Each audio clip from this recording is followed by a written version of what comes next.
மனமார்ந்த வாழ்த்துக்கள். வருக வருக உங்க எல்லாத்தையும் வரவேற்கிறேன். மேடையில் உட்கார்ந்துருக்க என்னுடைய பாசத்திற்குரிய சகோதரர்கள் எல்லாரையும் உங்களுக்கு தெரியும், இவர்களே அவர்களேன்னு சொல்ல வேணாம், எல்லாரையும் பொதுவாக சொல்றேன். மேடையில் உட்கார்ந்துருக்க என்னுடைய அன்பு அண்ணன்கள் தம்பிகள் எல்லாத்தையுமே வரவேற்கிறேன். ஸ்பெஷலா நமக்காக வந்திருக்கிற இப்ராஹிம் ராவுத்தர் தம்பிய வரவேற்கிறேன். அவரு மிஷின் கண்ணை எடுத்து ஷூட் பண்ணிட்டாரு. இப்போ நம்ம அந்த அளவுக்கு ஷூட் பண்ண தெரியாது. அட்லீஸ்ட் ஒரு தீபாவளி துப்பாக்கி வச்சாது சுடணும்ல, அந்த மாதிரி லைட்டா சுட்டுட்டு சுருக்கமா சொல்லிட்டு போயிடுறேன். என்ன அப்படின்னா, இவங்க 100 நாள் விட்டுருங்க, ஒரு 10 நாள் தாண்டுமா இவங்களோட ஆட்சி, 15 நாள் தாண்டுமா, தாண்டுது போகுது, சரி 1 மாசம் போகுமா அப்படின்னு. இது என்ன தமிழ் படமா? இது என்ன ஒரு தமிழ் சினிமாவா? 10 நாள் இந்த படம் தாங்காது, 50 நாள் ஓடும், 100 நாள் ஓடும் அப்படின்னு சொல்றதுக்கு அவங்களுக்கு எல்லாம் பயம், பொறாம.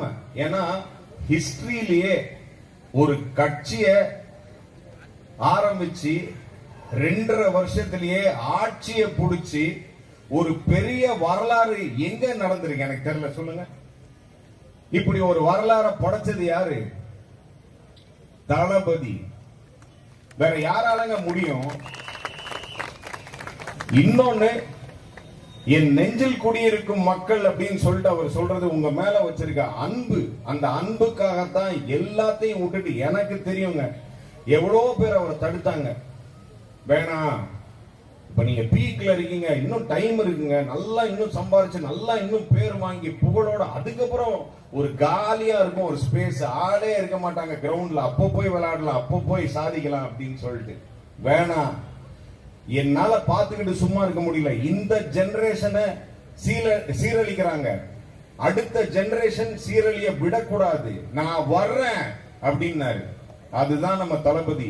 நமக்காக, நம்மளுடைய மக்களுக்காக, அடுத்து நம்ம குழந்தைகளுக்காக, அவங்களோட நலனுக்காக வந்திருக்காரு. அதே ஆசை எனக்கு இருந்ததுனாலதான் என்னையே அறியாம, எனக்கு தெரிய கூட தெரியாது, சர்ப்ரைஸ் பண்ணார். அவர் எப்படி அரசியலுக்கு வந்தது திடீர்னு ஒரு சர்ப்ரைஸோ மக்களுக்கு, இந்த தமிழ்நாட்டுக்கு.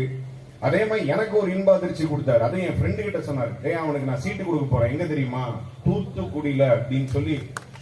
எனக்கு சொன்ன உடனே ஷாக்கு. அப்படியே கொடுத்தாலும் அண்ணா நகர்ல கொடுப்பாரு, ஏன்னா நம்மளோட ஸ்ட்ரென்த் அது அப்படின்னு சொல்லி நினைச்சிட்டு இருந்தேன். பட் தூத்துக்குடி, அவர் என்கிட்ட அந்த அனௌன்ஸ் பண்ணி அந்த ஃபைலை என்கிட்ட கொடுக்கும்போது, தூத்துக்குடி உனக்கு கொடுத்திருக்கேன் நண்பா, ஜெயிச்சர் நண்பா அப்படின்னாரு.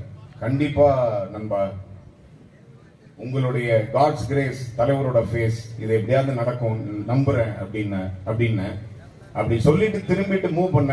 ஒரு நிமிஷம் நண்பா அப்படின்னாரு. திரும்பின, கப்பு முக்கியம் பிகிலு அப்படின்னாரு. சோ இன்னைக்கு இவங்க சொல்றாங்க இந்த 100 நாள் தாண்டாது, 50 நாள் தாண்டாது அப்படின்லாம். கன்ஃபார்ம்டா சொல்றேன், நிரந்தர முதலமைச்சர் அவர் தான். அவரா பார்த்து விட்டுட்டு போங்கடா, நான் கொஞ்சம் ரெஸ்ட் எடுக்கிறேன் அப்படின்னு நினைச்சாதான் உங்களுக்கு இந்த பதவி மற்றபடி எல்லாமே கிடைக்கும். ஏன்னா ஒரே ஒரு விஷயம் தான், அது ஏன் இவ்வளவு ஸ்ட்ராங்கா நான் சொல்றேன் அப்படின்னா, ஒரு ஃபேமஸான தமிழ் படத்துல ஒரு ஃபேமஸான ஒரு டயலாக் உண்டு, இங்க என்ன சொல்லுது ஜெஸ்ஸி ஜெஸ்ஸி சொல்லுதா அப்படின்னு.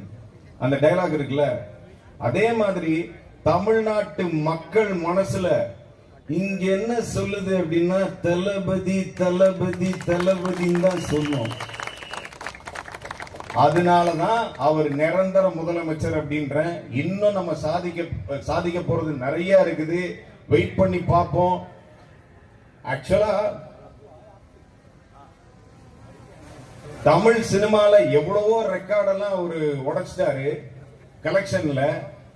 இப்போ தமிழ் சினிமால இல்ல அப்படின்னா கூட இன்னைக்கு சட்டசபையில ரெக்கார்ட் பண்ணிட்டு இருக்காரு.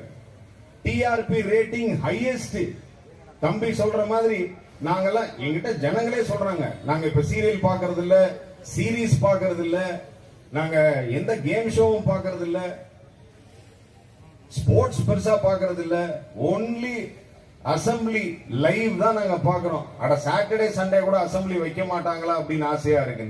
அதுதான் நம்ம தளபதி எங்க போனாலும் அங்க போக்கஸ் இருக்கும். டெல்லிக்கு போனாலும் போக்கஸ் இருக்கும். நாளைக்கு அந்த டெல்லியே கூட அவர் தான் இருக்கலாம். சோ தொடர்ந்து நிறைய விஷயங்கள் செய்வோம். அவர் கூட என்னைக்குமே அவர் கூட ஒன்னா இருப்பேன். அவர் பாடின ஒரு பாட்டு தான், ஒருபோதும் உன்னை நானும் விடமாட்டேன் தோற்று போக, ஜெயிப்போமே நாம இந்த புவி மேலே, சிவனும் சக்தியும் சேர்ந்தா மாசுடா, எடுக்க நின்னா அவனும் தூசுடா. சோ தொடர்ந்து ஜெயிச்சுக்கிட்டே இருப்போம் மக்களே. இந்த நிகழ்ச்சியில உங்களை சந்திச்சதுல மிக மிக மகிழ்ச்சி. நம்ம தலைவர் சொன்ன மாதிரி நம்ம நல்லாவே இருப்போம், நல்லது மட்டுமே நடக்கும். நன்றி, லவ் யூ ஆல்.